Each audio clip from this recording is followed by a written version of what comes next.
la semana pasada habíamos tocado el tema sobre las enfermedades más comunes en los niños en la edad de 0 a 5 años. Habíamos avanzado en las 3 primeras enfermedades, vamos a retomar nuestro tema porque de hecho el 12 de noviembre, es decir, ayer, se celebró el Día Mundial contra la lucha de la neumonía, esta enfermedad infecciosa que según UNICEF es de las que más causa muertes en la infancia. Así que para continuar nuestro tema hemos invitado al doctor Víctor Mora con una deliciosa taza de café. Bienvenido al Café de la Mañana. Hola, buenos días, Laura. ¿Cómo estás? ¿Cómo te ha ido? Muy bien, muy formal. Bueno, aquí estamos para continuar lo que habíamos empezado la semana anterior. Sí, señor. Le tengo cafecito porque sé que tuvo turno hasta largas horas de la noche, pero el compromiso también aquí con los televidentes era estar con ellos. Recuerden que a partir de ahora también se abren nuestras líneas telefónicas para que ustedes comiencen a opinar desde ya, a preguntarle al pediatra invitado. Así que vamos a iniciar. Nuestras cajas estaban enumeradas, habíamos hablado de la bronquitis, que era la enfermedad número 1, la 2 fue la otitis, que era una infección en los oídos, y acá voy por acá, sarampión, que tenemos acá nuestra última enfermedad que fue como de las más comunes en años atrás, en donde todos teníamos o sarampión o varicela o rubeola, se nos manchaba la piel. Pero Doc, vamos ahora con la diarrea, que de hecho se dice que también es una de las enfermedades más frecuentes. Sí, pues la enfermedad diarreica realmente pues es un grupo, es una definición general. Hablar de diarrea básicamente es el reflejo de una inflamación del intestino que no siempre pues es infecciosa. La mayoría de casos siempre pues van asociadas a virus, pero otras veces pueden estar asociadas a parásitos, a bacterias y en algunos casos puede ser simplemente el reflejo de una intolerancia tanto a los lácteos como un reflejo de problemas incluso con las proteínas de la leche, que eso también es relacionado. Entonces no solo que a veces el imaginario de los papás que es la lactosa, sino también incluso las proteínas, entonces para tener en cuenta que puede ser tanto infecciosa como incluso no infecciosa y todos terminan yendo a urgencias igual. Claro, a esa edad todo el mundo se preocupa que aquí tiene mi hijo, que le cayó mal, será mi leche, será algún alimento que yo le di y no podía tolerarlo. Hay muchas razones, hay muchas causas y precisamente hablemos de alguna de ellas en puntual, doctor Víctor. Pues acá están las 4, podríamos decir más que más preocupan, pero de hecho incluso por encima de todas estas, la más común son las infecciones virales. Incluso hay virus que llegan con resfriado y terminan en una infección del estómago. Cambios en la dieta casi siempre son los cambios cuando se introducen alimentos nuevos o casi siempre cuando se cambia la fórmula de leche del niño también pueden ocurrir problemas. El uso de los antibióticos depende de cada niño, pero se ha visto que incluso hasta 4 semanas después de usar los antibióticos puede aparecer diarrea relacionada con el uso del antibiótico, pero por lo general ocurre en la primera semana de estar tomando el antibiótico o después de haberlo terminado. Las infecciones bacterianas y parasitarias pues están en el proceso, casi siempre son por transmisión a través de los alimentos o el consumo de agua que no esté 100% potable. Hay zonas de Santander donde el agua pues no es 100% tratada o a veces cuando van de paseo a una piscina, a un río, terminan pues contagiados de esto. Incluso de virus también sucede de la misma manera, pero casi siempre los virus pues van de niño a niño, las guarderías, los jardines, los colegios, terminan siendo la forma de que lleguen las infecciones que causan las diarreas en ellos. Sí, eso vale la pena rescatarlo porque lo habíamos hablado también en la primera parte del tema y era sobre el contacto entre ellos, cómo se pueden llegar a contagiar tan fácil porque además sus defensas hasta ahora se están desarrollando. Sí, eso es algo muy cierto. Mientras más pequeños los niños pues tienden a hacer síntomas incluso más fuertes con la misma infección. Incluso tienden a ser más sensibles a los cambios de la dieta que estábamos hablando y al uso de antibióticos. Entonces, casi siempre la diarrea se refleja por la inflamación que ocurre a nivel de las paredes del intestino y pues eso hace incluso que a veces se alteren a nivel celular, se pierda incluso la función normal de las células y por eso incluso muchos niños que no tienen problemas con la leche mientras están con la infección con la diarrea empiezan a presentar inflamación cuando consumen los lácteos, entonces empeora la diarrea cuando están tomando lácteos, entonces muchas veces la recomendación no necesariamente es suspender los lácteos, sino usar leches deslactosadas o sin lactosa. Descremadas. La parte de la crema no afecta mucho, más que todo es la lactosa. Deslactosada. Ahí la proyección pues mostraba las bacterias más comunes, casi siempre son salmonelas, E. coli que se transmiten pues por comidas o de otros niños. básicamente mirar cuál es exactamente la bacteria no es tan importante. Lo que sí es importante es buscar asesoría, acompañamiento médico y no automedicar a los niños cuando hay diarrea, porque pues muchas veces empiezan antibióticos que no se necesitan y realmente, como estamos conversando, la mayoría de diarreas son virales. Y además siempre controlar o poder comentarle al pediatra lo que sucede con sus niños, porque ustedes son los que hacen también el seguimiento de qué es tan normal o no, o la frecuencia que pueda tener el pequeño con diarrea. Así que vamos a ver también los síntomas para que ustedes estén alertas en casa. Esto básicamente, más que síntomas de la diarrea, son signos de alarma para ir urgente a una consulta de urgencias, porque pues muchos niños la diarrea se pasan solas, es cuestión de darle tiempo, de darles hidratación, suero, incluso algunas mamás ya saben que pueden darle sulfato de zinc, que es una recomendación que muchas veces les hacen, entonces ya ellas incluso lo inician.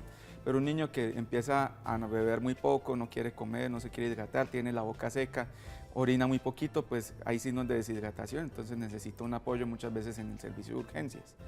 Un niño que tiene más de 3 deposiciones, pues ya empieza pues, a hacer una diarrea un poco importante, aunque importa más a veces la misma cantidad, y si hablamos de números, realmente el corte de más alarma son más de 6 deposiciones. Y cuando se hablan de deposiciones también es bueno fijarse, digamos, en cómo está saliendo la deposición, sí, si es dura, si es blanda, sí, el color. Eso es cierto, dentro de la definición de diarrea realmente cuenta mucho hablar tanto de la cantidad como de la consistencia. A veces un niño no tiene sino 1 o 2 deposiciones, pero son completamente líquidas, entonces eso también es diarrea, porque a veces algunas mamás esperan, no, yo voy contando cuántas diarreas tiene el niño, y entonces cuando ya tiene más de 3, pues me voy para urgencias, pero no, puede ser una sola, pero si es completamente líquida ya se considera diarrea. Entonces, la alarma en ese punto también es si sale con moco o con sangre, porque muchas veces indica que hay bacterias, aunque también pueden ser parásitos, las amebas también pueden dar ese tipo, y algunos de los gusanos, que también son parásitos, pueden dar también sangre en el popó, entonces es un signo de alarma independiente de la causa. Correcto. Estas otras cosas pues ya son más derivados incluso de la misma severidad o de la deshidratación, que el niño orina oscuro, que le duele la barriga y pues que está muy decaído, entonces todo se comporta como signos de alarma para ir a urgencias. Hay niños que tienen diarrea y están corriendo activos y normales. Listo. Muy bien, así que vayan tomando ustedes nota, vayan haciendo el checklist y vayan ubicando cada uno de estos síntomas, si en caso de que lo tengan, y recuerden siempre consultar al médico pediatra que esté atendiendo su hijo. Nos vamos con las 5 y es la fiebre, que muchos de ellos por los cambios de temperatura, los que viven de pronto en Bogotá y después tienen que irse a Cartagena o de repente se van a Bucaramanga y comienzan los niños a sentir unos síntomas realmente que les afecta su estado de salud. La fiebre. Bueno, Laura, entonces en cuanto a la fiebre pues, siempre es un mecanismo de alerta del cuerpo, es una señal que está tratando de advertir que algo va mal. Entonces, en general, pues siempre se habla que todo el mundo pues la asocia que la fiebre es relacionada con gérmenes, con infecciones, puede ser tanto un virus, un parásito, una bacteria puede dar fiebre, una reacción a vacunas también puede dar fiebre. A veces algunos niños, pues lo que se hablaba de los cambios de temperatura, incluso pueden asociar fiebre, niños con estreñimiento pueden tener fiebre. Y a veces pues eso es algo que se pierde de vista, incluso a veces en mucha menor frecuencia, pero también es algo que a veces se ve.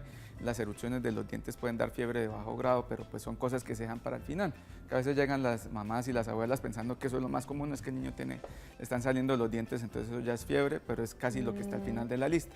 Perfecto, causas. Entonces, veníamos hablando, los virus son muy frecuentes, las infecciones bacterianas y las parasitarias también pueden dar fiebre.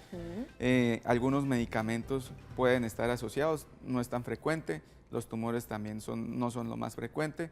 Casi siempre estas causas son fiebres que persisten en el tiempo, casi siempre fiebres de más de una semana de tiempo, entonces una fiebre que dure más de tiempo. ¿Cuánto tiempo debe durar la fiebre?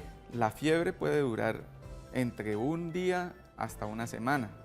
Infecciones, la mayoría duran virales 1 a 3 días, infecciones virales más prolongadas como el dengue pueden dar 5 o 6 días, pero en general una fiebre que dure más de 2 días ya necesita una valoración médica porque pues es difícil, incluso nada más en estas 5 causas pues es bastante amplio el abanico de cosas que pueden ocurrir y las vacunas son frecuentes. Las vacunas sí, como que a veces los niños de una vez se las de los 2, las de los 4, las de los 6, las de los 18 meses, incluso las del año también dan fiebre y pues por desgracia también a veces la gente se confía que es la vacuna la causa de la fiebre, pero es mejor aplicarle el mismo criterio. Más de 2 días de fiebre es mejor ir a urgencias porque no es infrecuente que nosotros veamos un niño con reacción por vacunas, más infecciones de oído o más infecciones de orina. Entonces, siempre más de 2 días de fiebre, así tenga la vacuna reciente, es mejor ir a urgencias. De hecho, entonces las otras enfermedades podrían también ocasionar fiebre en los Todas. niños, las que hemos hablado, todas.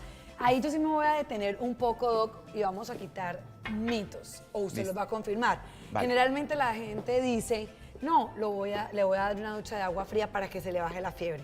Le voy a poner los pañitos y comienza uno con los pañitos y toda la noche se los deja para que le baje la fiebre. ¿Es correcto hacer esto o no? Sí se puede usar. Eso es lo que nosotros llamamos medios físicos. Los medios físicos ayudan a pues, tratar de disipar el acúmulo de calor excesivo. Apoyan el problema, pero pues no lo van a resolver. En general se recomienda cuando se usen los paños o el baño hacerlo con agua, ojalá a temperatura ambiente o tibia, casi lo que llaman las mamás calor de leche, porque a veces recurren a esa agua completamente fría o helada y entonces ese cambio de temperatura incluso a veces puede disparar más el reflejo del control del termostato del cuerpo y baja la temperatura rápido, pero al rato puede incluso subir más. Entonces es un apoyo, pero solo los medios físicos no suelen alcanzar. Se necesita también de tomar acetaminofén para ayudar al control de la temperatura. Perfecto. Y siempre con más de 38 grados.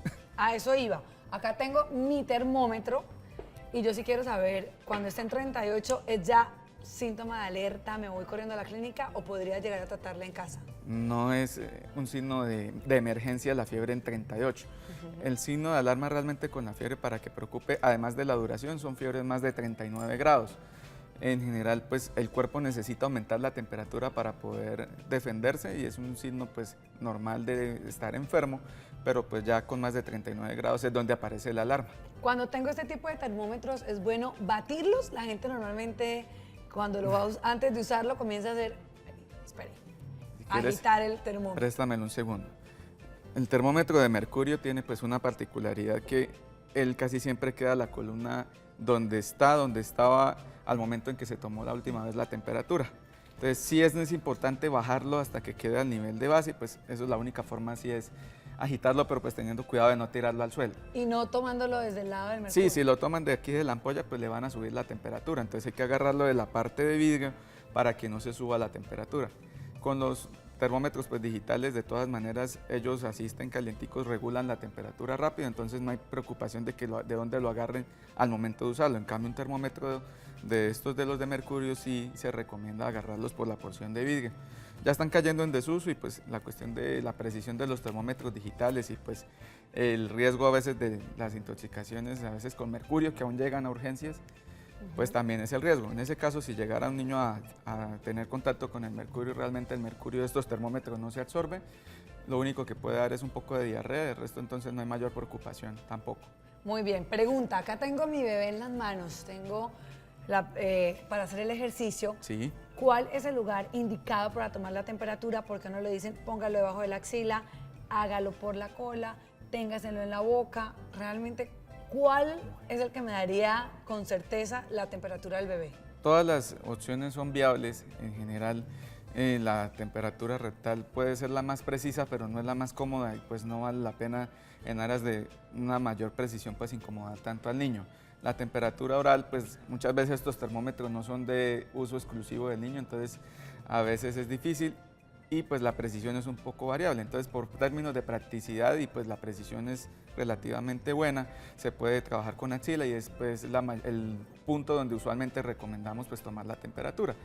Un error muy común es ubicar el termómetro en esta posición, a veces queda así, la punta hacia atrás, entonces lo recomendable es colocarlo con la punta hacia arriba, hacia el hueco de la axila, para que en lo posible pues no se genere un falso negativo de la temperatura, porque el niño está súper caliente y si se coloca así, pues aquí va a marcar 36 grados y resulta que el niño tiene 38, 38 y medio, entonces siempre con la punta hacia arriba, sea tanto el digital como el de mercurio, no hay problema, el de mercurio igual va a subir la columna hacia la posición en la que se encuentre. Perfecto. ¿Cuánto tiempo debe dejar el termómetro ahí?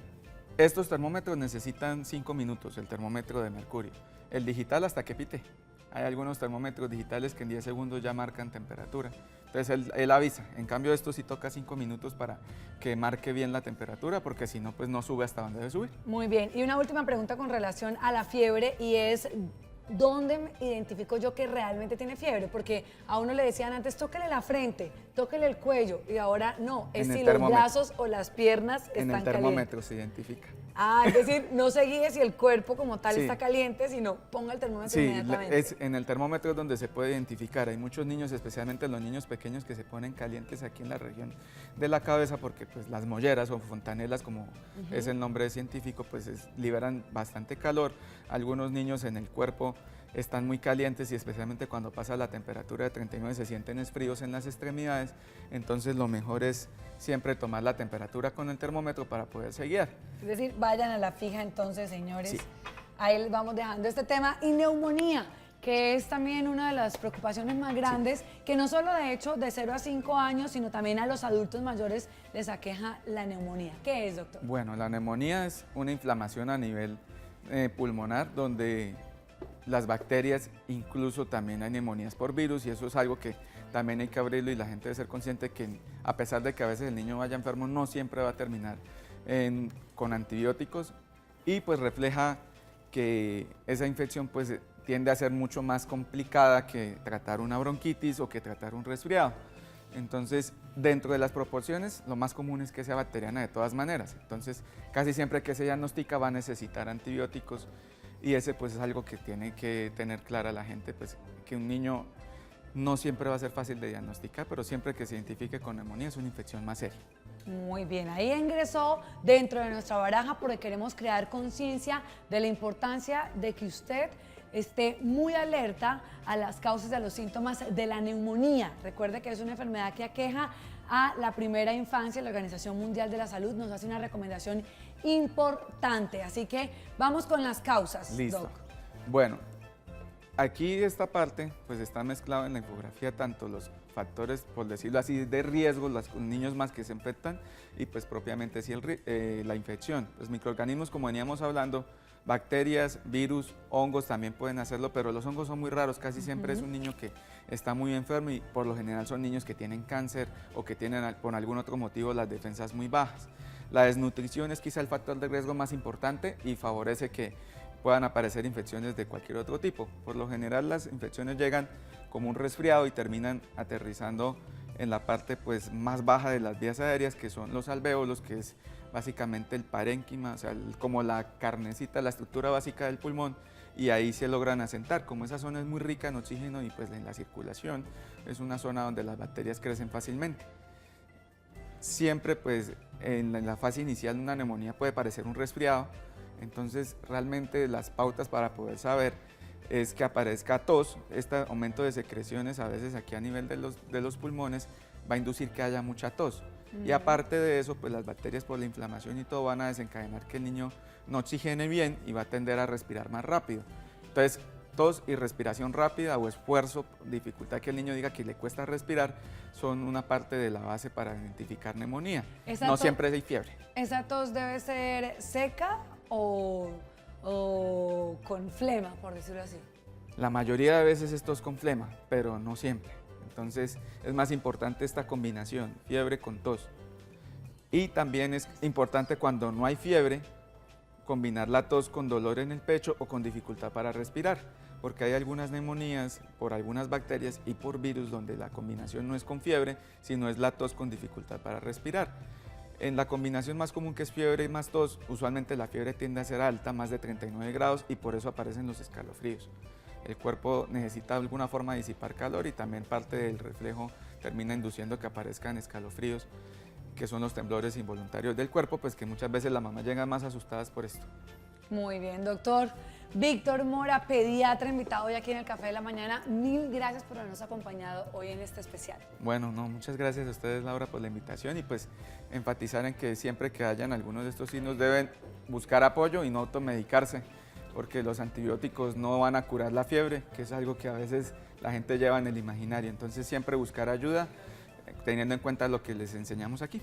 Muy bien, muchísimas gracias, y yo sé que las que nos estamos preparando para ser mamás, estamos tomando nota de todo esto.